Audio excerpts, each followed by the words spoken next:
നമസ്കാരം. മഹാശിവരാത്രിയോടനുബന്ധിച്ച് തെക്കൻ കേരളത്തിലും തമിഴ്നാട്ടിലെ കന്യാകുമാരി ജില്ലയിലും, അതായത് പഴയ തിരുവിതാംകൂർ ഭാഗങ്ങളിലും നടക്കുന്ന വളരെ സവിശേഷമായതും വേറിട്ടതുമായ ഒരു അനുഷ്ഠാനമുണ്ട്, ശിവാലയ ഓട്ടം.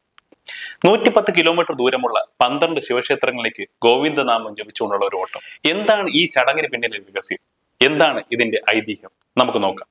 ശിവാലയ ഓട്ടത്തിന്റെ പിന്നിൽ മഹാഭാരതത്തിലെ രസകരമായ ഒരു കഥയുണ്ട്. പാണ്ഡവരുടെ രാജസൂയ യാഗത്തിന് പാൽ ശേഖരിക്കാൻ ഭീമൻ കാട്ടിലെത്തുന്നു.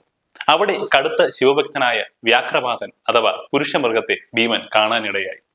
ശിവപൂജ മുടക്കിയാൽ വ്യാഘ്രപാതൻ ആക്രമിക്കുമെന്ന് കൃഷ്ണൻ ഭീമന് മുന്നറിയിപ്പ് നൽകിയിരുന്നു. ഒപ്പം രക്ഷപ്പെടാനായി ശ്രീകൃഷ്ണൻ ഭീമന് 12 രുദ്രാക്ഷങ്ങളും നൽകി. വ്യാഘ്രപാതൻ പിന്നാലെ വരുമ്പോൾ ഭീമൻ ഓരോ രുദ്രാക്ഷവും താഴെയിട്ടു. അത് വീഴുന്നിടത്തെല്ലാം ശിവലിംഗങ്ങൾ ഉയർന്നു വന്നു. ശിവഭക്തനായ വ്യാഘ്രപാതൻ അവിടെ പൂജ ചെയ്യാൻ നിൽക്കും. ആ സമയം കൊണ്ട് ഭീമൻ അടുത്ത സ്ഥലത്തേക്ക് ഓടും. ഒടുവിൽ 12ാമത്തെ രുദ്രാക്ഷമിട്ട സ്ഥലത്ത് വെച്ച് ഭീമനെ പിടികൂടുന്നു. അവിടെ വെച്ച് ശ്രീകൃഷ്ണൻ പ്രത്യക്ഷപ്പെട്ട് അവർക്കിടയിലെ തർക്കം പരിഹരിച്ചു എന്നാണ് ഐതിഹ്യം. ഭീമൻ ഓടിയ ആ വഴികളിലൂടെ ഭക്തർ ഇന്നും ഓടുന്നു. തിരുമലയിൽ നിന്ന് തുടങ്ങി തിരുനട്ടാലത്ത് അവസാനിക്കുന്ന ഈ ഓട്ടം കാവിമുണ്ടും തോളിൽ ഒരു സഞ്ചിയിലായി വിശറിയും കയ്യിലൊരു തോർത്തുമാണ് വേഷം. കരിക്കിൻ വെള്ളം, നന്നാറ് സർബത്ത്, പഴങ്ങൾ എന്നിവയാണ് പ്രധാന ആഹാരം.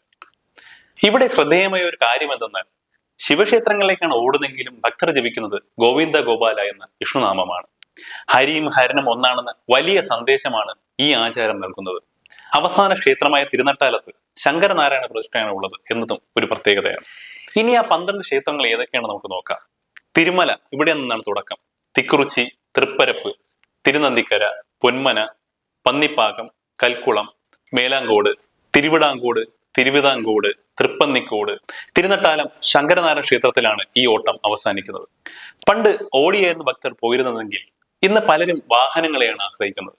എങ്കിലും ഇപ്പോഴും മൃതശുദ്ധിയോടെ കാൽനടയെ ഓടുന്ന ധാരാളം പേരുണ്ട്. ശാരീരികമായ ആരോഗ്യവും മാനസികമായ ഭക്തിയും ഒത്തുചേരുന്ന അപൂർവം ആചാരങ്ങളിൽ ഒന്നാണ് ശിവാലയ ഓട്ടം. വരാനിരിക്കുന്ന ശിവരാത്രി നാളിൽ ഈ പുണ്യയാത്രയിൽ പങ്കുചേരാൻ സാധിക്കുന്നത് വലിയൊരു അനുഗ്രഹമാണ്.